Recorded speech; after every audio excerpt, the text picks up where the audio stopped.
woco rumiyin nembe ngomong. Ngomong nganggo waton, aja waton ngomong. Nggih, niku sing leres nggih. Assalamualaikum warahmatullahi wabarakatuh. Alhamdulillah. Baik, kami dari Majelis Ulama Indonesia Kabupaten Kutai Kartanegara pada akhir-akhir ini banyak pertanyaan dan bahkan banyak untuk berdialog kepada kami. Maka kami selaku pengurus ingin memberikan penjelasan yang berkenaan dengan perubahan logo dan bagaimana tata cara sertifikasi halal supaya masyarakat bisa mendapatkan pencerahan. Maka saat ini kami bersama dengan Ketua Komisi Hubungan Antar Umat Beragama Pak Haji Ali supaya bisa memberikan pencerahan sesuai dengan tugas pokok fungsinya di Majelis Ulama Indonesia. Oleh sebab itu silahkan kami berikan kesempatan untuk memberikan penjelasan. Terima kasih. Terima kasih Pak Yai. Assalamualaikum warahmatullahi wabarakatuh. Waalaikumsalam warahmatullahi. Alhamdulillah, Allahumma sholli ala sayyidina Muhammad wa ala alihi wa sahbihi ajma'in. Sahabat, mohon izin langsung saja kami melaksanakan amanah beliau untuk menjelaskan. Jadi pertama bahwa berkaitan dengan logo. Jadi logo itu sudah dibikin dengan konsultasi yang sangat penuh oleh Kementerian Agama, sahabat, dan sudah dirancang oleh ahli logos. Jadi mohon maaf kalau kalangan sepotensi kami atau mungkin bagian dari teman-teman kami tak sanggup untuk mengkritisi, apalagi kalau itu hanya dilandaskan dengan ilmu kaligrafi. Karena sesungguhnya untuk mengkritisi logo itu harus berasal dari ahlinya, yaitu orang yang pernah belajar logos, ilmu logo. Jadi tidak sembarangan orang sesungguhnya. Nah, dan itu hal biasa perubahan logo itu, sahabat. Karena beberapa instansi pun itu juga berkali-kali melakukan perubahan logo. Di antaranya juga Pertamina beberapa tahun yang lalu, Pak Yai, sudah melakukan perubahan logo dari kuda laut berhadap-hadapan menjadi simbol api. Ya, api, yaitu merah, hijau dan biru. Nah, itu. Jadi anggaplah ini clear, sahabat, karena itu sudah dibikin oleh ahli logo. Yang kedua berkaitan dengan sertifikasi halal. Banyak yang menduga bakal mencerabut kewenangan Majelis Ulama Indonesia. Sesungguhnya, sahabat, hal ini sudah berlaku sejak tahun 2014. Jadi di zaman pemerintahan sebelumnya sudah berlaku dan itu berlangsung normal, nggak ada masalah.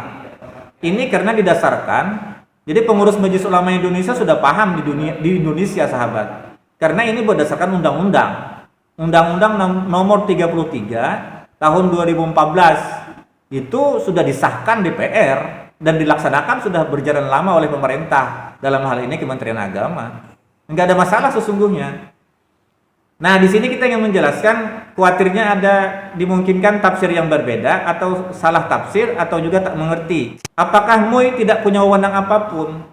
Jadi sesungguhnya MUI malah menjadi sangat kuat dengan adanya Undang-Undang nomor 33 tahun 2014 ini.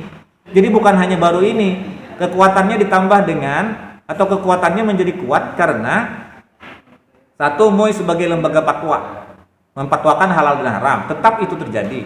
Yang kedua, dia boleh mengajukan sebagai lembaga pemeriksa halal, LPH. Yang ketiga, boleh mengajukan sebagai lembaga audit pangan halal. Tiga ini. Nah, jadi bagaimana prosedurnya kalau orang ingin mengajukan sertifikasi halal? Nah, kita lihat di mana perannya Majelis Ulama Indonesia, sahabat. Pertama, badan atau perorangan mengajukan ke BPJPH, Badan Pengelola Jaminan Produk Halal. Ini diajukan ke badan. Ada lagi yang komentar, kenapa sih ke badan-badan gitu. Sesungguhnya kementerian-kementerian itu hampir semuanya mempunyai badan-badan karena harus melakukan kegiatan di bawah. Nah, ya contoh seperti di kesehatan ada namanya BPJS. Kemudian ada lagi di haji itu BPKH, Badan Pengelola Keuangan Haji. Kemudian ada lagi Termasuk ini BPJPH, Badan Pengelola Jaminan Produk Halal. Nah, BPJPH ini orang mengajukan ke badan itu, lalu BPJPH menentukan lembaga pemeriksa halal. Bisa lagi Majelis Ulama Indonesia menjadi lembaganya, LPH. Ada 9 lembaga LPH yang saat ini sudah ditentukan oleh pemerintah sebagai lembaga pemeriksa halal. Nah, boleh yayasan atau lembaga apapun mengajukan, boleh, termasuk Majelis Ulama Indonesia.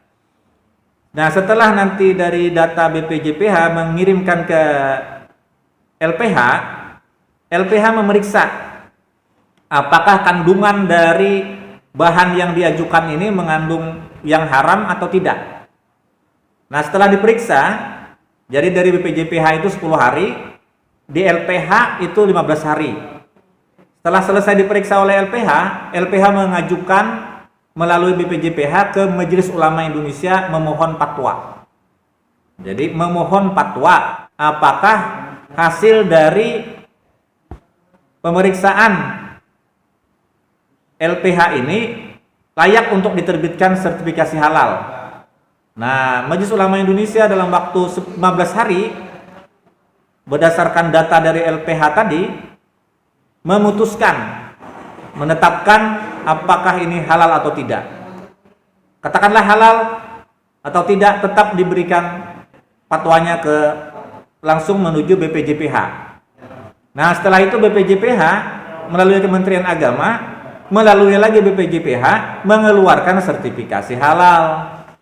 Jadi sesungguhnya tetap juga sertifikasi halal itu berdasarkan fatwa Majelis Ulama Indonesia. Hanya karena perlunya kekuatan atas nama sertifikasi itu harus berasal dari lembaga pemerintah. Karena kalau berasal dari lembaga pemerintah itu mempunyai kekuatan yang penuh. Nah, maka para pengurus Majelis Ulama Indonesia pusat dan daerah aman-aman saja. Karena itu memang lebih dianggap kuat. Karena peran Majelis Ulama Indonesia memang sesungguhnya fatwa. Nah, jadi yang mengeluarkan sertifikasi halal tetap Kementerian Agama melalui BPJPH. Nah, barangkali itu sahabat. Mudah-mudahan ini bisa menjawab pertanyaan-pertanyaan orang, ya, Pak Kiai ya. Dan juga mudah-mudahan ini bisa memberikan pencerahan stabil dan positif bagi kita semuanya. Karena kita juga tidak menyalahkan siapapun, kita juga bisa salah dan kekurangan bahan informasi juga bisa menafsirkan sesuatu menjadi kurang pas. Nah, jadi dengan penjelasan ini mudah-mudahan menjadi tambah pengalaman bagi kita dan atau bagi kami semuanya.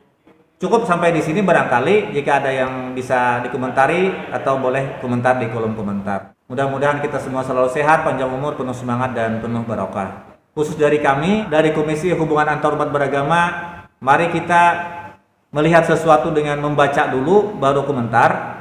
Hindari komentar dulu baru membaca. Kisahnya tiang Jawi niku woco rumeyin nembe ngomong. Ngomong nganggo waton, ojo waton ngomong. Nggih, niku sing leres nggih. Kinten-kinten cukup sampai teng mriki apa sing kula sampaikan kalih panjenengan sedanten. Nggih, kula nyuwun pangapunten menawi wonten sing salah sing hilap. Nggih. Wassalamualaikum warahmatullahi wabarakatuh. Waalaikumsalam warahmatullahi wabarakatuh. Demikian mungkin penjelasan. Semua ini kita lakukan tentunya untuk kemaslahatan umat, bukan untuk menyesatkan umat.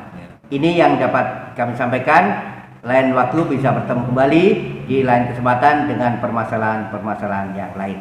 Assalamualaikum warahmatullahi wabarakatuh.